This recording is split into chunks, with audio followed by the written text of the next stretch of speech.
Anandavajra.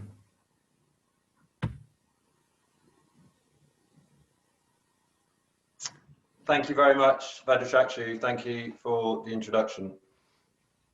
And actually, what Vajrachakshu was speaking and how he was speaking about me in a way is quite relevant for our theme. So just to drop that in, I will say more about that later. And yeah, as Vajrachakshu said, he asked me to give this talk on this subject, and I I had an interesting, curious, slightly sort of funny thought last night as I was just finishing working on my talk. The thought just popped into my mind. I wonder if Vajrachakshu gave me this talk, this particular talk, for quite a particular reason, perhaps. And that thought just kind of went through my mind. And the reason I say that is because I'm quite of a character type. I'm quite kind of open person. I really value openness and connecting with people, being quite sensitive, speaking from the heart. And also I have my edges, and I'm can be prone to getting frustrated, and that, you know, inevitably can come out in speech. So for me, this subject is quite a pertinent one. I'm both very drawn to the qualities of affectionate, kindly, and loving speech, and unfortunately I'm familiar with the opposites of that, which, yeah, I think probably is partly why I'm drawn to the workshop work that Vajrachakshu referred to, Speaking Live, and I do indeed intend to carry that on. Yeah. So yes, thank you, Vajrachakshu, for inviting me to give this talk on this subject. And thank you all for coming. It's great to see so many faces, some familiar faces, and mostly new faces. So it's great to have you all here. So I wanted to start with a kind of a story, or an imagined story, and I picked for the site of the story, I picked the Bosphorus. Of course, I've realized that not all of you are in Istanbul, and some of you aren't even in Turkey. So yes, but I imagine nonetheless that you have a sense, even if you haven't been, of what the Bosphorus might be like. I'm sure you'll know it's the body of water, which, as I learnt, is not a river. It is the sea that flows between the two halves of Istanbul, dividing Europe and Asia. So you might want to close your eyes, or you might just want to sit with your eyes open. But I want you to imagine yourself, you're sitting by the Bosphorus. So there's benches by the Bosphorus, you're sitting on a bench by the Bosphorus, and unfortunately you're feeling quite unhappy and, yeah, a bit distressed. As you're sitting there, you see many people walking by. Perhaps some runners, a few very tanned men jumping into the water, and of course the seagulls are flying overhead. As you're watching people walking by, you see a very gentle, kindly looking man approaching. And he seems to be looking at you with a warm gaze. You look away, but immediately you look back. You're captivated by his gentle, loving smile. And then he addresses you, and you feel increasingly relaxed and somehow seen and deeply met by him. as he continues talking, you feel an increasing sense of support, and you're able to experience yourself and the problem that you thought you had in a completely new, clearer and deeper way. The interaction comes to an end, and he walks away along the Bosphorus. And you have a sense of wonder, who was this person?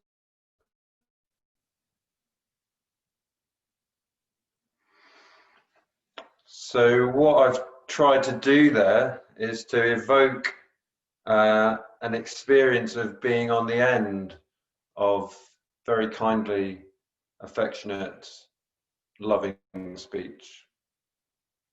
In a way, it's something that we all yearn for. We want to be met. We want to be seen for who we are. And we want to connect with ourselves in a fuller and deeper way. So this is part of the possibility of communication, the potential of communication. But how well equipped, how able are we to speak to others in that way? How often can we meet others as they are, where they are, with a kindly word, with affection, with love? And how much do our own limitations, habits, views get in the way?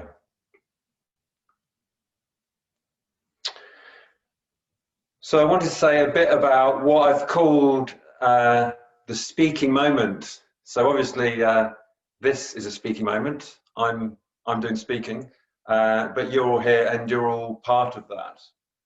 And I think in a way this image, this reflection of mine, it does come out of my speaking work that Vajrachakshu's just referred to. So the speaking moment is deeply significant. So earlier this week I listened to a talk on death, and we've been discussing death in the study group that I run. And I thought it's worth mentioning death, because here we all are, you know, we're here on the screen, as it were, and you know, in the midst of our lives. But this is temporary, isn't it? We all know that this is temporary. This is a very precious meeting. Somehow we've been born, we've got this far through life, and we've escaped. We've escaped the call of death so far. Maybe we've had near misses that we know about. We're here, and each other are here. So in this speaking moment, you have the miracle of your own being right here, and you've got someone else or others present. So very, very precious, very significant moment. Also, the speaking moment is very potent. So in Buddhism, we often talk about body, speech, mind. So when we're talking about how we behave, ethics, we talk about body, speech, and mind. And speech is very much in the middle of that list. It's between mind and body. So what I mean when I say speech is potent, it's like, here we are, we're in this meeting, and we have a thought, we have a train of thoughts, and while they have their own reality, in a certain sense, while they're just thoughts, they're just in our mind. Yeah. If we choose to speak them, we are giving these thoughts much more force, they're becoming much more potent. And obviously we speak with our mouth, with our tongue, with our throat, we speak with our body. We move from thought to body through speech, and we have this there's a phrase, isn't there, like words they can do a lot of harm or they can do a lot of good. Yeah, I can't remember the phrase in this moment. Something about you can almost kill with a word. It's like there's a huge potency there with how we choose to speak.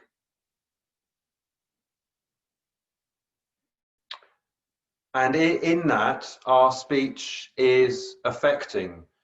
Firstly, it affects us. So if we are in the habit of speaking in a harsh way, in an aggressive way, then we become a harsh and aggressive person. We modify not just like a little insignificant detail about ourselves, not a minor sort of part of ourselves. We actually modify who we actually are through our speech, as well as obviously with through our thoughts and through our actions of body. So we affect ourselves. Obviously, we also affect the other, and there's that the example that I started off with. We have the potential to really affect the other. But also we affect something else. We affect what you can call the atmosphere. I'm here,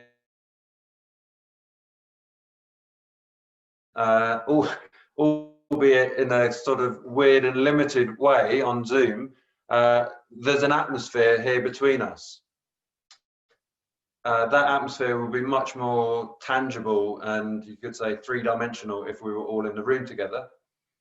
I would be here, you're all there as individuals, and there's this kind of atmosphere. So the words we speak, they affect us, they affect the other or others, and they affect the whole atmosphere.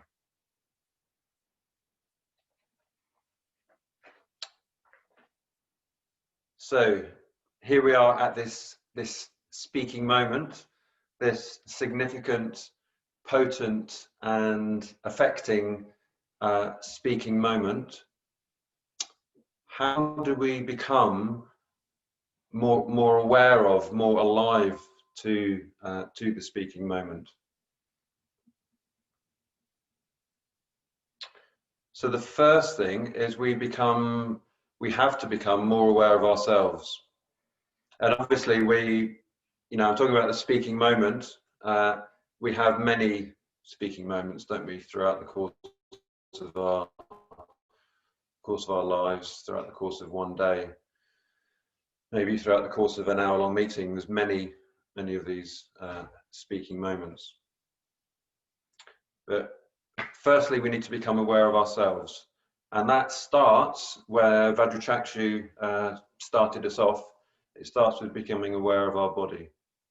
The more aware we are of our body, its position, its movement, not in a special sort of Buddhist Zen way, like I've got this magic body awareness, the nuts and bolts, as it were, flesh and bones of our bodily experience. The more we're rooted in that, the more we can feel the feelings that we have, the sensations that we have, the pleasant, the painful.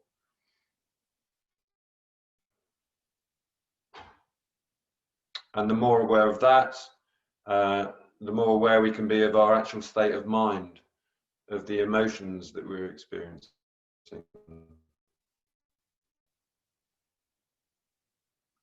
All of us, I think, we have an awareness of what helps us. What helps us in a good, what helps us in a situation, what helps us to act well.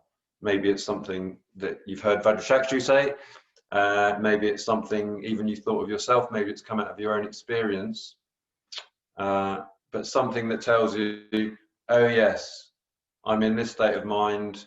Usually it helps me if I do this, and it might be turn the computer off, go to bed, it's midnight, I need to sleep.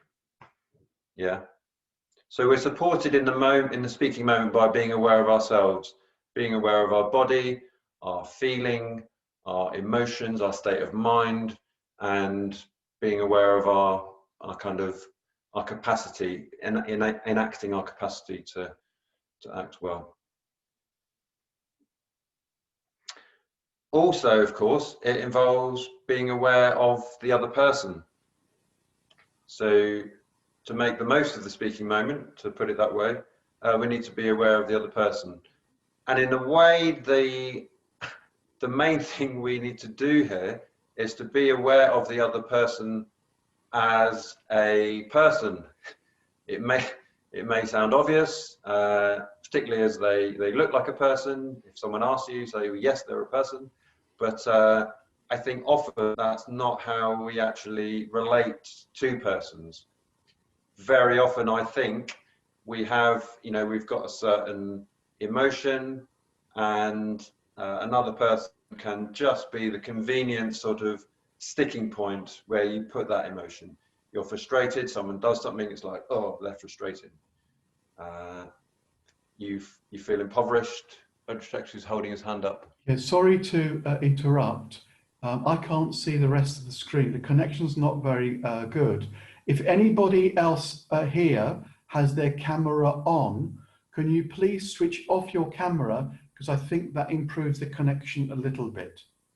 I think I'm going to, I might for the speech leave this meeting because we are in the same house. Okay.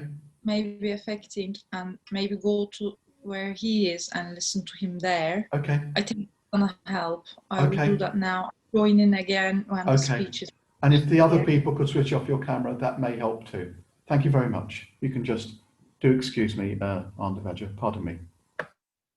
Oh, sure. Well, I hope that works, and I hope it works well enough that you can all, if not see me, I hope you can at least hear me well enough for the rest of the talk. It's a shame not to be able to see your faces looking out, and I see Vajrachakshu's looks like a smiling face, and Muge has now just joined me in the room. So I've got a spread of an audience. I've got some of your faces on your screens, your screensavers, and some names. Vajrachakshu smiling in Istanbul, and Muge sitting here. So good. We'll continue. So yeah, I was talking about awareness of the other person, and how often I think it's we don't see the other person as another person. They are we can put our frustration, our different emotional responses that we have onto the other person. We want something, oh, we want the person. We're bored, that's a boring person. So actually seeing the other person as they are. And part of that, again, coming back to speaking live, the workshops, is looking at the other person. So it's a good practice to actually look at the other person. That will help you see them as a person. Another aspect of this is projection. So when we project, it's a sort of slightly psychological way of talking, but we project parts of ourselves onto another person, and then either fall in love with them, perhaps. This is so wonderful. I want to sort of have and own this person. Or very often what we do, we can react to things the other person is doing. I wonder, maybe a good number of you might have had this experience of you're arguing with somebody, and you realize that they're not arguing with you, they're arguing with themselves. A projection that they are putting onto you, and you know what you said, but there's a projection, and of course we do that. You know, it happens to us, and we do that. So can we see the person as a person? So both of these things, being more aware of ourselves and being more aware of the other person, they point to being more real. So you could be forgiven for seeing the title of this talk, which I've got as Kindly, Affectionate and Loving Communication, and you could think, oh, it's all about being nicer. So I'm really sorry if many of you are disappointed that I'm not going to be talking about how to be nicer to people in that sort of, it's a slightly English reference, but being very nice and having a nice cup of tea, thank you very much, if you don't mind, that kind of nice. So we're not talking about being really nice to people. We're talking about being more real, more connected, in touch with ourselves, more aware of other, and from there we can cultivate kindly, affectionate, and loving communication. We can't just stick it on the top. We can't say, okay, I'm gonna, that's what I will do, that's how I'll talk from now on. Of course, it doesn't work like that. Okay, so we've arrived at the speaking moment. We are aware of ourselves. We're aware of the other. So how do we approach this this moment? So the first thing, sort of the bottom line of our practice of speech in this way, is that we need to do our utmost in a way to not do the opposite. So to not be unkind in our speech. We can't always be loving in our speech, but the main thing is to not be unkind. Can we try and kind of curb our tendencies in this area? I was thinking about this last night and thinking of all the different kinds of speech, ways you can speak in this kind of category, and I was a bit shocked actually at the length of the list that I came up with. And I'm sure it's not exhaustive, but I will read out some of the ways in which we should do our utmost to avoid speaking. So unkind speech, impatient speech, neglectful, frustrated, angry, aggressive, bitter, sarcastic, sardonic, cutting, taunting, antagonizing, abusive, hateful, cruel. So that's quite a list, isn't it? Lots of ways, lots of varying degrees of unpleasant ways in which we can speak to each other. I also included fearful on the list. It's not an obvious sort of opposite to kindly, but it's also should be on the list. If we are speaking in a fearful way, then we're not really aware of ourselves, and we're not aware of the other person as a person. So this whole list, in a way, it comes back to not seeing the other person as a person. All these various expressions, ways of expressing what you could call these sort of lower, more difficult kind of, in Buddhism we call unskillful aspects of ourselves, come through we're not seeing the other person as a person. The person who cuts us up on the road. I know it never happens in Istanbul. You don't need to tell me that.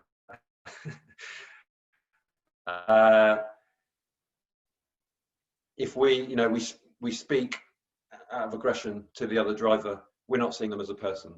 Where are they just coming from? Where are they having to get to? What's led them to act in this way? Not that they don't have any part to play, but we're not, in that moment when we speak in that way, we're not seeing them as a person. Okay, so we're there in the speaking moment, and obviously this is not a momentary thing, it's a lifelong practice for all of us, but we are, okay, so we're doing what we can to work on this area of speech. Maybe one thing to mention is finding, if we need to, finding other avenues. Sometimes it seems that there's a lot of frustration in us, and that we need to sort of find ways to sort of not just try and be nice, but to sort of release this energy. Maybe it's through running, maybe it's through martial arts, dancing, being very physical. That's a very supportive thing to do.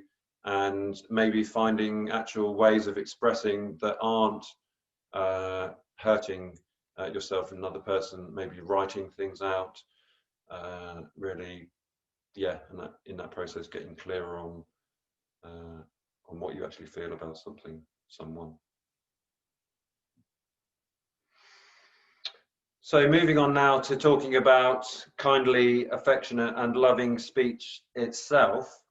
I looked up kindly on the internet, and I got a range of results actually. So I saw benevolent, benign and pleasant, which I thought were quite fitting, but I also saw gentle, mild and agreeable.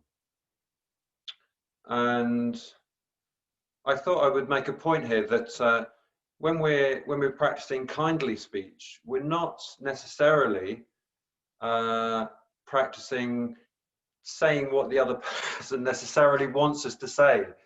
So we might, of course, we want to put it in as good a way as possible, but we might have something difficult to say. That doesn't mean we can't be kind. So being kind, again, is not being nice. Again, it's seeing the other person as they are, and sometimes we can see the other person a bit more clearly in that moment, in a given moment, than they can see themselves. So they may want to eat 10 vegan magnums and think that that's going to make them happy, and the kind word might be, yeah, maybe 5 is going to be enough today. It's like, I'm sure you can think of your own examples. To speak kindly, you don't need to know the person, do you? You can be walking down the street and you come across a homeless person.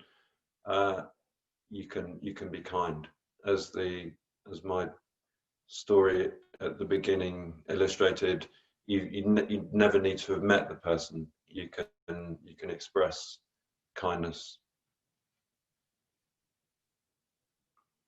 So moving on to affectionate speech. This, I think, you do need to know the person. So it's specific, I think, to knowing the person. Google threw up for me under Oxford Languages, readily showing fondness or tenderness, which I did quite like that. Yeah, fondness or tenderness. So the word affectionate is from the root. The root is affecere. I have no idea if I've pronounced that right, but it's Latin. My Latin is, fairly rudimentary. And this means to influence. So an important part of being affectionate is that it sort of arises out of a two-way street. We are affected, affectionate. We're affected by the person, and we express in a way how we're affected. We can be, we are affected, we express that. Yeah, I'm thinking of someone that I know, someone that I work with, and good guy, but this element is in a way largely missing. So it's the communication is often just it's output. I don't experience this sense of, I've been affected this way, and yeah, this is how you've impacted me. Not that you need to say it in that way, but yeah, affectionate. We're affected, and we share that. There's also associated with affection is being devoted and beloved. So of course the main area, probably the main relationship we are used to expressing and receiving affection is with our partner. And of course, this has its place. But I think it's important to note that it doesn't need to be, and in a way shouldn't be, limited to our partner. we can, you know, we're affected, aren't we, by everyone that we meet, and it's not always appropriate to show affection to everyone in every circumstance. But can we be generous? Can we tell people? Can we show people how we're affected? Can we be affectionate with a wider range of people?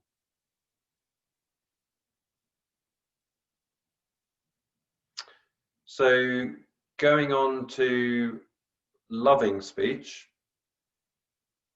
I've talked about seeing the other person as a person. Bhante Sangharajka, who is the founder of True Retina, he said many things over the course of his life.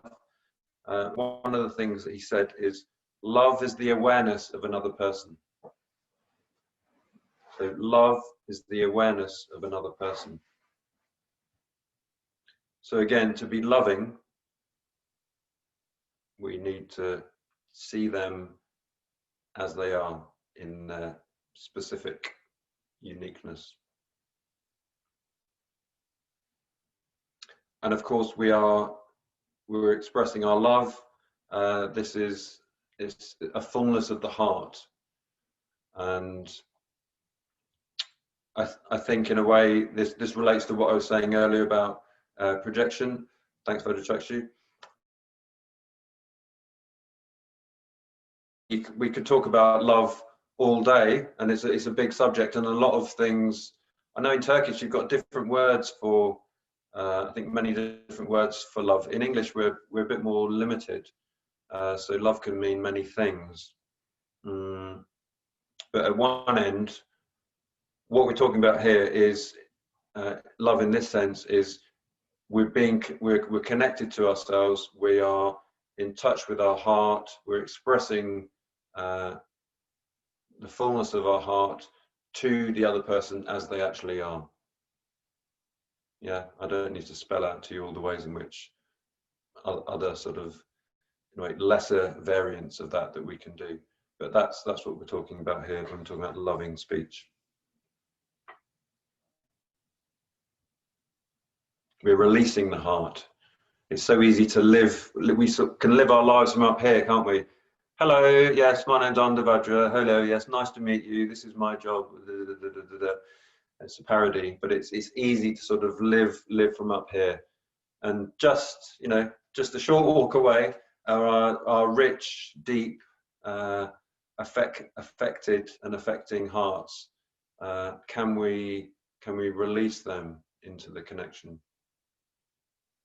Can we express our love?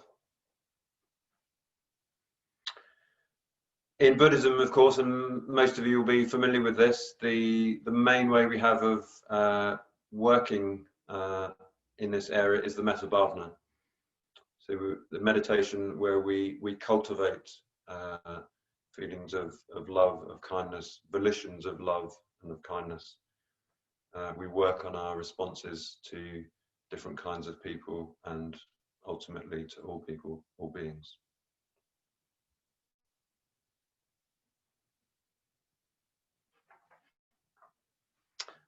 I found a quote when I was preparing for this talk. It's part of a commentary on the Visuddhimagga, which is a Buddhist text. So the quote is, "One cannot avoid dangers one has not come to see, or cultivate benefits one does not yet know." I'll read that again. One cannot avoid dangers one has not come to see, or cultivate benefits one does not yet know. So if we don't know the dangers of speaking in the harmful ways that I was describing, and we don't know the benefits of speaking in a kindly, affectionate and loving way, then what are we going to do? We're just going to carry on life as normal, and our speech will be left to chance. Sometimes it will be good, sometimes it will not be.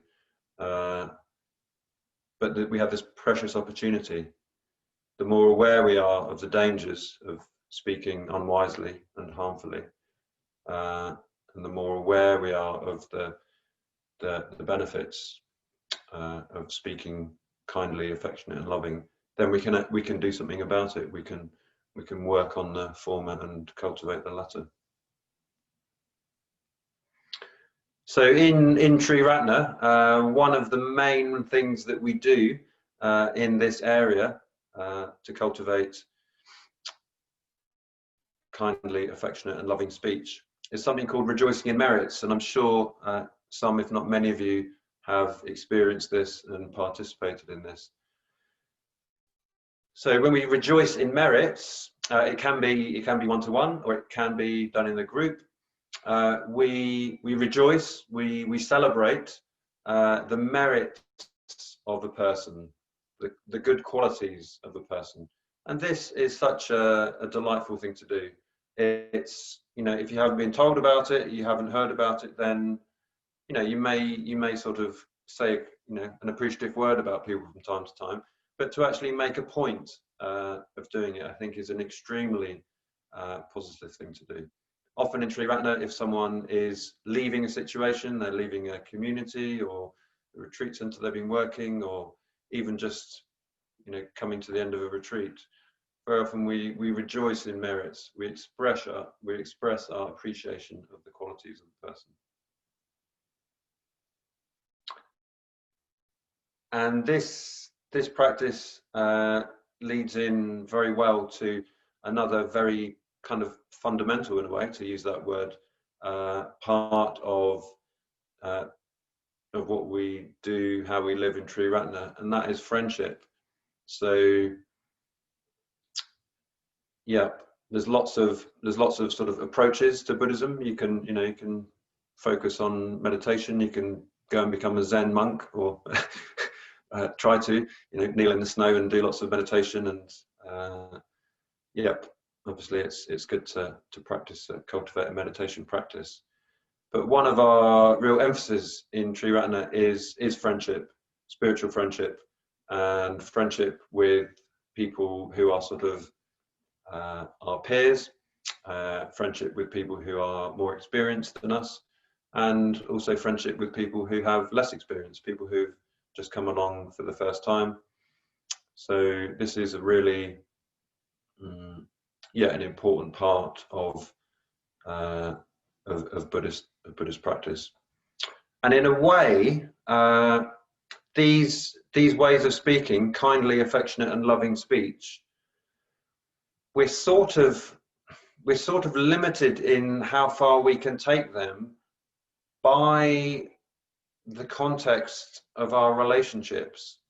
I'm sort of, you know, being slightly provisional about this, but if you haven't got any friends, talking a bit extremely, and you don't have sort of regular contact with people, you know, yes, you can be nice to people in the street, and you can, you know, express love to your family, but in a way it's quite limited, the context and the possibility that you have to speak in these ways.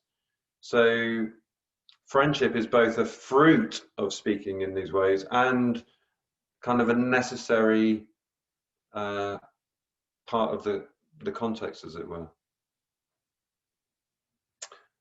And I thought I would mention, part of this is actually meeting people one-to-one. So I think very often in the Sangha, it's great to come together and to all meet together, and you come to a talk or a study group, and there can be a very positive atmosphere, and you come away thinking, that was great, and I'm looking forward to the next one.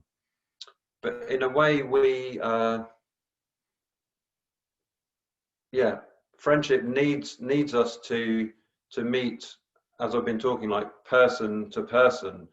And so for people to meet as individuals is really important part of that. And coming back to what Vajrachakshu was saying at the beginning, when I'm in Turkey, he and we make a point to meet. And in fact, the three of us meet. So Miguel and I will meet with Vajrachakshu, and that's great. and Vajrachakshu and I make a point to meet, and also Vajrachakshu and Muge will make a point to meet. So there's, you could say, oh, well, you've all seen each other, you know, you all met, you know, why would you meet again? But you meet one to one, and something else is possible. And I think this is quite, it's quite an interesting and important area. So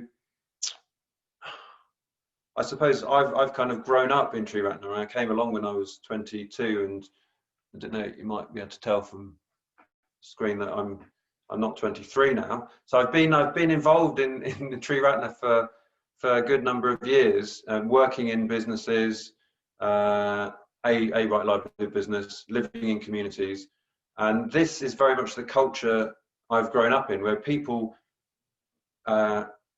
we meet up. But it's not always an obvious thing to do, and it can feel a bit clunky. And I myself, I was certainly clunky with in my first sort of forays into friendship, more sort of conscious friendship, you could say, in my early 20s. I think I'm thinking of one good friend, and I think maybe some others that I sort of asked, you know, sort of, will you be my friend? And in a way, it's you know, it's something you might say on the playground, isn't it, when you're, you know, 5 years old? But there's something very yeah, significant and full of potential in that sort of conscious request. You know, you will go about it in your own way, but don't let the fact that it can feel clunky, and in a way I'm speaking to people really who've, you know, if it's your first time, welcome, you know, but if you've been coming along for a while, then yeah, I'd really encourage you to sort of step over that sort of maybe weird clunky feeling, and yeah, see if so and so would like to go for a coffee, or yeah, and see what happens.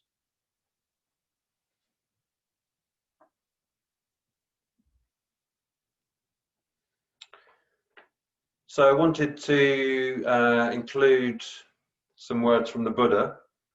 So there's a Buddha called, there's a sitter called Kunda the silversmith. So Kunda was, yeah, a disciple of the Buddha. And in this sitter, the Buddha is talking to Kunda about, in fact, about all the ways in which we act, so actions of body, speech and mind. But I'll just read this short bit about speech. So the Buddha says, abandoning abusive speech, he abstains from abusive speech. He speaks words that are soothing to the ear, that are affectionate, that go to the heart, that are polite, appealing, and pleasing to people at large. I'll read that again. Abandoning abusive speech, he abstains from abusive speech. He speaks words that are soothing to the ear, that are affectionate, that go to the heart, that are polite, appealing, and pleasing to people at large.